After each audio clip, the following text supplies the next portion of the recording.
Tudo começa quando Celso anuncia a Candinho que as joias de Anastácia desapareceram. Ao ouvir aquelas palavras, Candinho empalidece. O chão parece sumir sob seus pés. As joias não eram apenas uma herança.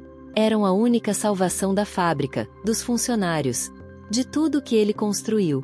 O desespero é tão forte que Candinho passa mal. Dita corre para amparar o marido, aflita, ainda mais ao saber que a casa foi invadida. O clima pesa. O medo toma conta. Depois de se recompor um pouco, Asdrubal fala com cautela. Eu acho melhor você voltar para São Paulo. Avisar o delegado, entender o que fazer. Candinho respira fundo. Balança a cabeça. Não. Eu vim pro sítio para passar o fim de ano com minha família. Com as crianças. Eu vou lidar com isso depois. Não quero estragar esse momento. Celso, nervoso, não se contém. Candinho, já estragou. Não é qualquer coisa. São as joias da titia. Você ia vender para pagar a dívida da fábrica. Candinho concorda, com a voz embargada. Eu sei, mas mesmo assim, eu posso falar com o delegado em alguns dias. Como se eu só tivesse descoberto tudo quando voltasse para casa. Celso insiste, preocupado. E se quem fez isso vender as joias antes? E se sumir do mundo? Candinho respira fundo outra vez. Olha para a família. Eu sei do risco. Mas agora, o mais importante para mim, é a minha família. Celso observa o primo em silêncio. Um sorriso discreto surge em seu rosto. Tudo bem, eu ainda tenho muito a aprender com você, Candinho. Ele anuncia que vai voltar para São Paulo. Preciso ficar com a minha família também. Candinho se surpreende. Que isso, rapaz? Fica mais um pouco com a gente. Afinal, você também é família. Celso sorri, dessa vez com sinceridade. Então tá bom, eu fico mais um pouco. Enquanto isso, longe dali, Sandra aluga o dancing para uma grande festa de Ano Novo. Confiante, exibida, ela decide usar as joias da titia para brilhar diante de todos. O que Sandra não imagina é que um detalhe vai traí-la, e ela será desmascarada na frente de todos, inclusive de Candinho. Em outro ponto da história, Estela abre o coração para Túlio. Ela afirma, com firmeza, que nunca vai perdoar a própria mãe. O médico percebe, no mesmo instante, que existe um grande segredo entre as duas. Um segredo profundo, antigo, e que, cedo ou tarde, vai vir à tona. E como se o destino começasse a costurar essas verdades, Túlio faz uma descoberta inesperada. A nova paciente do hospital, Miriam, é justamente a mãe de Estela. A enfermeira entra em total desespero ao perceber que o passado está sendo colocado diante dela. Assim, de forma brusca, sem aviso. O ar falta. As mãos tremem. Túlio tenta se aproximar, fala com cuidado, tentando acalmá-la, orientá-la. Mas Estela recua, assustada. Eu não quero me aproximar dela. Eu não vou chegar nem perto do quarto onde ela está. Túlio estranha, insiste com suavidade. Mas por que, Estela? Ela é a sua mãe. Toda mãe merece. Antes que ele termine, Estela o interrompe, dura, ferida. Para! Se você vai começar com esse papo de que, só por ser mãe, merece o meu perdão, é melhor não continuar. Ela respira fundo, os olhos marejados. A maioria dos traumas que eu carrego aqui dentro é culpa dela. A voz falha. Perdão é bonito na teoria. Mas aqui dentro, eu não consigo. Sem esperar resposta, Estela se afasta aos prantos. Túlio fica parado, observando, profundamente preocupado com a dimensão daquele conflito. No sítio, o clima é outro. Candinho e Celso conversam enquanto observam as crianças brincando, rindo, correndo pelo quintal. De repente, Celso abaixa o tom. Eu preciso te confessar uma coisa. Candinho presta atenção. A Estela. Ela me pediu para adiar o casamento. Por causa da doença da Anabela. Ela quer esperar a irmã ficar bem. Candinho se espanta. Eita! Lasqueira! Mas a menina tá muito ruim? Celso responde, apreensivo. Ela teve uma crise. Mas parece que agora tá controlada. Ele hesita. Desvia o olhar. O que me deixa meio assim. É aquele doutorzinho que tá cuidando dela. Candinho pergunta, sincero. Mas você acha que ele fez um bom trabalho? Celso suspira, incomodado. Fez. Mas eu sinto que Stella e esse doutorzinho juntos ainda vão me magoar. Candinho tenta trazer calma. Olha, a vida é assim mesmo.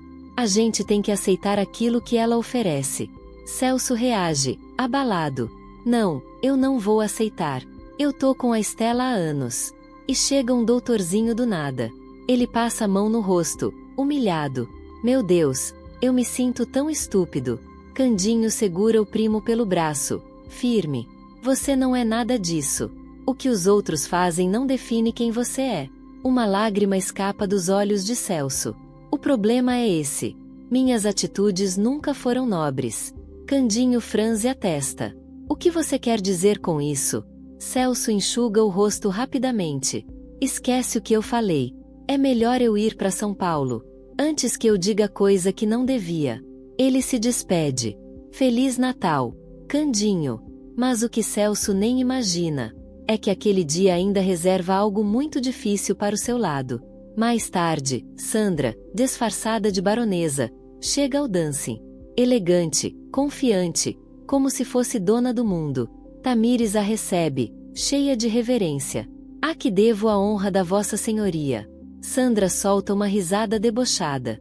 Ora, não precisa de tanta cortesia. Mas respondendo à sua pergunta, eu gostaria de alugar este dancing para uma de minhas famosas festas de fim de ano. Tamires abre um sorriso curioso. Suas festas são mesmo tão famosas assim? Sandra ergue o queixo, soberba. Mon amour, eu não carrego o título de baronesa à toa. As festas da realeza são algo que esta cidade nunca viu.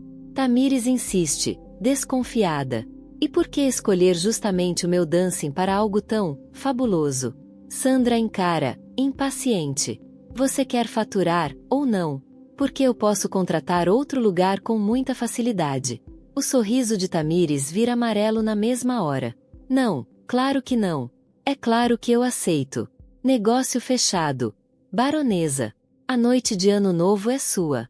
Ao voltar para casa, Sandra comenta animada sobre a festa com Ernesto. Enquanto tudo é planejado, ela dispara, decidida. Eu quero aquela cantora internacional. A tal da Doris River como atração principal. Ernesto se surpreende. Você tem certeza? Não sei você, mas esse nome me soa familiar demais. Sandra revira os olhos, impaciente. Você quer ou não que a nossa festa seja comentada o ano inteiro? Se quiser, vai ter que trazer a Doris River. Nesse instante, a campainha toca. Ernesto abre a porta. E Celso entra como se fosse da casa. Sandra o encara com desprezo. O que você quer? Mas Celso mal escuta. Os olhos dele travam nas joias. Espera aí. Essas são as joias da titia Anastácia. Sandra responde fria. Não são, não. Você está enganado. Celso se altera. Não tenta me fazer de ingênuo. Eu conheço essas joias. Elas foram tiradas da casa do Candinho. Você tem que devolver agora. Imediatamente. Sandra cruza os braços, desafiadora. Eu nunca vou fazer isso. Essas joias sempre foram minhas. O Candinho é que impediu que elas estivessem aqui comigo. Celso fica incrédulo. Você enlouqueceu de vez? A titia deixou as joias para ele. Sandra rebate, com rancor. Isso só aconteceu porque eu estava atrás das grades. Celso se aproxima, preocupado, quase suplicando. Por favor, minha irmã, cai na real.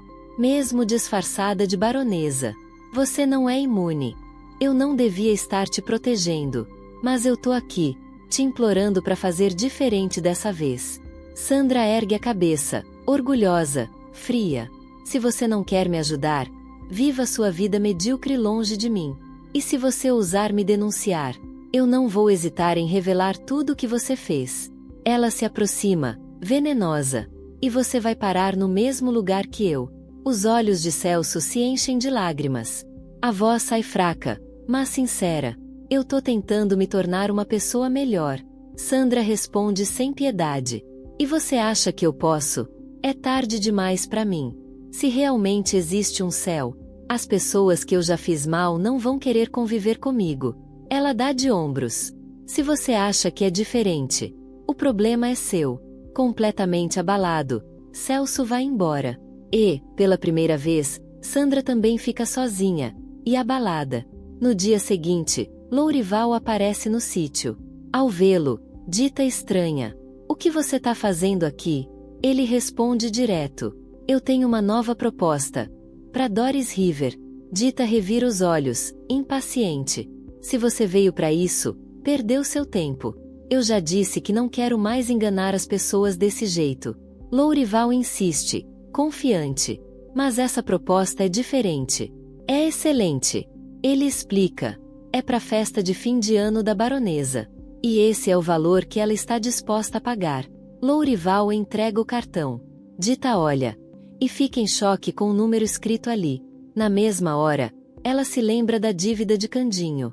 Engole seco. Eu preciso conversar com meu marido antes, tá bom? Nervosa, Dita procura Candinho e conta tudo. O caipira reage na hora. Mas você disse que não queria mais fazer o papel de Doris River. Dita respira fundo. Eu sei. Mas com esse dinheiro a gente pode começar a pagar as dívidas. Candinho balança a cabeça. Mas isso é problema meu. Eu não quero que você faça algo que não quer. Ela o encara, firme. Desde que a gente se casou, todos os seus problemas são meus. E os meus são seus. Dita segura a emoção. E se for para resolver, eu faço o que for preciso. Candinho se emociona. Eu não sei o que eu fiz para merecer alguém como você. Pouco depois, Dita volta a falar com Lourival. Decidida, afirma. Eu vou ser Doris River. Mais uma vez. Lourival abre um sorriso eufórico. Eu garanto. Essa festa vai alavancar a sua carreira. Dita fala com sinceridade, quase em um sussurro. Agora, eu só tô pensando no dinheiro. Mas se isso ainda puder me ajudar de alguma forma, melhor ainda, não é? O que ela nem imagina é que aquela festa vai trazer muito mais surpresas do que ela consegue prever. Na noite de Ano Novo, a cidade entra em movimento. Pessoas elegantes se arrumam, carros chegam. A grande festa da baronesa, no dancing, finalmente começa a tomar forma. Enquanto isso, Candinho e a família retornam à mansão. Ao entrarem, se assustam com a bagunça, os sinais claros de invasão. Não há dúvida. O delegado é chamado. Uma investigação minuciosa tem início. Por causa disso, todos decidem se arrumar e aguardar na casa de Stella. A enfermeira tenta ser atenciosa com os convidados, mas não consegue esconder o abatimento. O pensamento não sai da cabeça. Sua mãe continua desacordada, ali, tão perto, e tão distante. Celso percebe o nervosismo da noiva e tenta se aproximar. Por que você tá tão tensa assim? Existe algum segredo entre vocês duas? Stella se fecha na mesma hora. Por favor, não tenta me cobrar esse tipo de coisa. Ela respira fundo. Isso diz respeito apenas a mim e à minha mãe. Eu nunca te pergunto sobre os segredos que ainda existem entre você e a sua irmã. Celso fica pálido em segundos. Por um instante, ele pensa que Stella sabe, mas engole o medo e pergunta: do que você tá falando? Stella responde, firme: a sua irmã foi embora antes que eu soubesse mais sobre vocês dois. E eu nunca fiquei te perguntando sobre isso. Ela se afasta, deixando claro: então finja que a minha mãe não está aqui, porque eu também não vou contar o que existe entre nós. Sozinho, Celso engole em seco, e um pensamento martela sua mente. Será que um segredo só vale, se o outro também for revelado? Mais tarde, o dancing começa a se encher, convidados chegam aos montes. A expectativa cresce. Dita já aparece disfarçada, sendo reconhecida e cercada por fãs fascinados com seu trabalho. No início da festa, ninguém vê a baronesa. Todos comentam. Esperam uma entrada triunfal. Nesse meio tempo, o delegado chega ao local. Ele começa a procurar por Candinho, sem imaginar que a resposta do seu caso está ali, diante dos olhos. De repente, as luzes se apagam. Só o palco permanece iluminado. Vestida de Doris River, Dita surge cantando a primeira música. A pista de dança se enche rapidamente, e a multidão dificulta ainda mais o trabalho do delegado. Ao final da apresentação, os aplausos ecoam. E então, Sandra aparece, disfarçada de baronesa. Ela se posiciona como se fosse fazer um discurso. Mas, para o choque imediato de Celso, algo chama mais atenção do que suas palavras. Ela está usando as joias de Anastácia. Sandra começa o discurso sem imaginar que Candinho está na plateia. Confiante, exibida, faz questão de deixar as joias bem à mostra. Candinho olha para o palco. Arregala os olhos. Peraí, aquelas joias são da minha mãe? Quitéria empalidece ao lado dele. É verdade. Eu me lembro da dona Anastácia usando essas joias. Nesse exato momento, o delegado finalmente encontra Candinho. Até que enfim te achei. Eu já tenho evidências sobre as joias. Candinho aponta direto para o palco, sem hesitar. Não precisa investigar mais. Estão com a baronesa ali. O delegado segue o olhar dele e arregala os olhos ao perceber que Candinho tem razão. Na mesma hora, ele reage. Acendam todas as luzes. Fechem as portas. O salão inteiro entra em choque. Sandra paralisa ao ouvir a acusação ecoar pelo dancing. Candinho grita, com a voz embargada. Foi ela quem pegou as joias. Desesperada, Sandra tenta sair do palco. Mas, no meio da confusão, Dita puxa o cabelo dela. Num segundo, a peruca sai na mão de Dita. Os cabelos loiros de Sandra ficam totalmente à mostra. O choque é geral. Candinho grita, atônito. Mas é a Sandra. Ela tá viva. A baronesa não existe. É a Sandra. O salão vira um caos. Alguns convidados correm. Outros partem para cima dela, revoltados. A polícia cerca o local. Sandra é retirada do dancing, junto com Ernesto. Os dois são levados direto para a delegacia. Mesmo depois de tudo isso, Tamires decide seguir com a festa. O relógio marca a virada do ano. Entre os convidados, surge uma sensação estranha, de que, apesar de tudo, a esperança pode renascer. Mas para Estela, não há clima de comemoração. Sua mãe continua no hospital, desacordada. E quando ela acordar, o maior segredo de Estela pode vir à tona. Agora me conta. Você acha que a Estela devia confiar no Celso e revelar o segredo que envolve a mãe dela? E o Celso? Que nota de 0 a 10 você acha que ele merece? Deixa sua resposta aí nos comentários.